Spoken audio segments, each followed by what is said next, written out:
Oh, zikir. Oke. Hadirin sekalian, tentang zikir bersama ya, Pak Ustaz. Di sana Umar bin Khattab menyatakan, An Utsman An-Nahdi qala kataba amilun li Umar bin Khattab anna hunaka qauman yajtami'una fayad'una lil muslimina wa lil amir. Fakataba ilaihi Umar aqbil bihim ma'ak fa aqbala wa qala Umar lil bawwaba a'id sautan. Orang yang dilaporkan kepada Umar bin Khattab yang melakukan zikir bersama itu dipanggil, disiapin pecut. Falamma dakhalu ala Umar ala amira darban bisaut, langsung dipukul pakai pecut. Itu. Ini Umar loh Ustaz ya, bukan saya. Terus kemudian Abdullah ibnu Mas'ud yang itu riwayatnya masyhurah. Ada orang pernah ngumpul-ngumpul berzikir dengan kerikil, dengan itu ditegur oleh Abdullah ibnu Mas'ud. Bahkan dia mengatakan, ya Aba Abdurrahman, kami tidak menginginkan kecuali kebaikan. Kami muridin lil khairin lam yabluh. Berapa banyak orang yang menginginkan kebaikan tapi tidak nyampe. Bahkan Imam Ahmad mengatakan, Imam Abu Hanifah menegaskan, ya, di dalam kitab Bada'i Suna'ih lil Kasani Al-Hanafi, inna raf'as sawt bitakbir bid'atun fil asl li'annahu dzikrun was sunnah fil adhkari al-mukhafatah karena ud'u rabbakum tadarruan wa khufyah. Dengan demikian, kalau kita lihat runut, apalagi kalau kita mau sampaikan semua, kita bisa membedakan antara zikir bersama dengan bersama-sama zikir.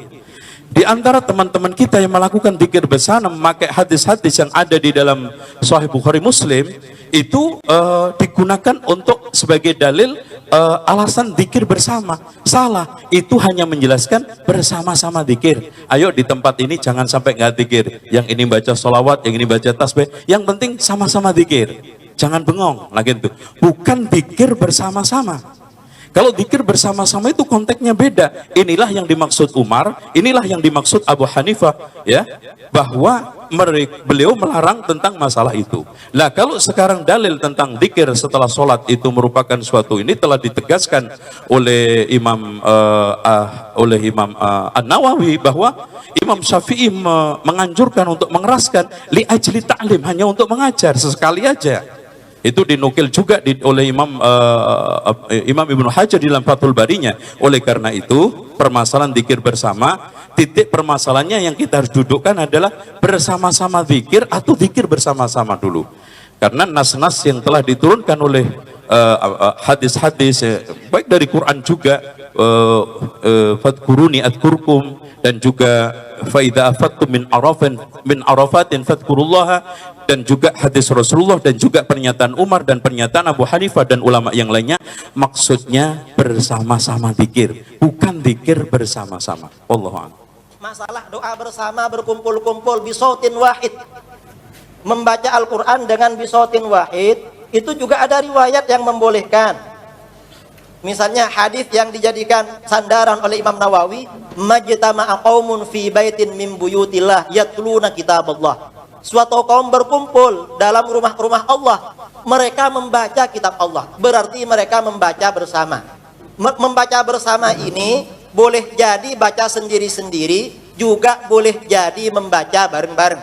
Kalau membaca sendiri-sendiri ini banyak riwayat. Kemudian kalau membaca seragam juga ada pandangan ulama salaf yang membolehkan.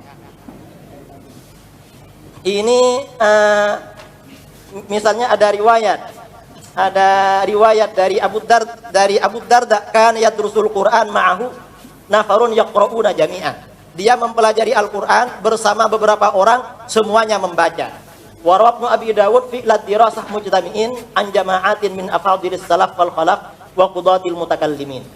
Jadi masalah membaca Al-Quran bersama-sama ini sebenarnya banyak dasarnya. Ada membaca Al-Quran dengan cara idarah, gantian, satu juz ini nanti ganti satunya. Imam Malik juga membolehkan.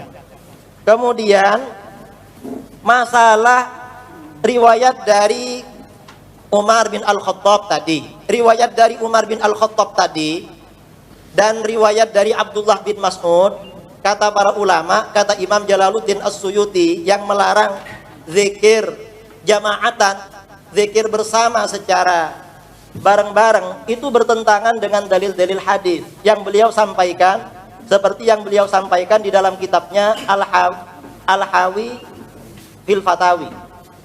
Kemudian masalah Tinggal berapa? Tinggal 5 menit ya. Kemudian Syekh Ibnu Taimiyah ini di dalam Majmu' Fatawanya beliau juga membolehkan zikir bersama dalam Majmu' Fatawa juz 22 halaman 521. Ketika beliau ditanya tentang wasu'ila an rajulin yungkiru ala ahli dzikri yaqulu lahum hadza dzikru bid'ah wa jahrukum fi dzikri bid'ah wa hum yaftatihuna bil Qur'an wa yakhtatimun ثم يدعون للمسلمين الأحياء والأموات ويجمعون التسبيح والتحميد والتهليل والتكبير والحوقلة ويصلون على النبي صلى الله عليه وسلم. Beliau menjawabnya al-ijtima' li dzikrillah wastima'u kitabih wa du'a amalun saleh. Jadi berkumpul untuk berzikir kepada Allah, mendengarkan Al-Qur'an dan berdoa itu amal saleh. Itu bisa dibaca di dalam Majmu' Fatawa beliau. Kemudian beliau juga ditanya wasu'ila an awamin fuqara, orang-orang awam yang fakir, yajtami'una fi masjidin yadhkurun wa yaqra'una syai'an minal Qur'an thumma yad'un wa yakshifuna ru'usahum wa yabkun wa yatadarra'un wa laysa qasduhum min dzalik riya'an wala sum'ah bal yaf'alunahu ala wajhi taqarrub ila Allah. Kata beliau al-ijtima' 'ala al-qira'ah wa dzikri wa du'a hasanun mustahabbun. Jadi berkumpul dengan membaca Al-Qur'an, berkumpul untuk membaca Al-Quran dan zikir bersama dan berdoa itu baik dan mustahab, dianjurkan. Cuma kata beliau idza lam yuttakhadh dzalika 'adatan ratibatan, selama itu tidak dijadikan adah ratibah. Jadi tiap waktu misalnya itu menurut tidak mustahabnya. Tetapi walaupun tidak mustahab ini bukan berarti makruh, bukan berarti haram. Kalau yang ratibah itu tidak mustahab, tetapi seandainya melakukan berarti menurut beliau masih boleh itu. Karena di sini cuma pengecualian dari mustahab. Sama dengan tadi Imam Syafi'i mengatakan tidak dianjurkan zikir dengan mengeraskan kecuali untuk liqasdit ta'lim. Tidak mustahab itu artinya bukan berarti dilarang, masih bisa jaiz. Kemudian ini juga menyambung dengan yang pertama tadi ya, masalah makmum masbuk. Makmum masbuk yang saya terangkan tadi, saya menerangkan makmum masbuk itu bukan masalah bid'ahnya, tetapi masalah sunnah bermakna memulai. Jadi mungkin tadi Ustadz Zainal Abidin kurang tanggap dengan pernyataan saya. Kemudian yang kedua, saya kembali kepada yang tadi juga, bahwa sunnah takririyah itu oleh para ulama dijadikan dalil bid'ah hasanah. Al-Hafidz Ibnu Hajar Al-Asqalani dalam kitab Fathul Bari ketika mengomentari seorang sahabat yang membuat zikir baru dalam sholat setelah ruku, yang membaca kabira walhamdulillah, yang alhamdulillah hamdan katsiran thayyiban mubarakan fi. Al-Hafidz Ibnu Hajar mengatakan wa yustadallu bihi ala jawazil itsyan bi dzikrin ghairi ma'thur fi shalah ma lam yukhalif al-ma'thur. Berdasarkan hadis ini berarti boleh membaca zikir yang tidak ma'thur, yang tidak diajarkan oleh Nabi sallallahu alaihi wasallam selama tidak bertentangan dengan yang ma'thur. Yang tidak ma'thur itu namanya bid'ah hasanah. Jadi berarti dengan begitu Al-Hafidz Ibnu Hajar menganggap hadis tentang sunnah takririyah termasuk dalil bid'ah hasanah.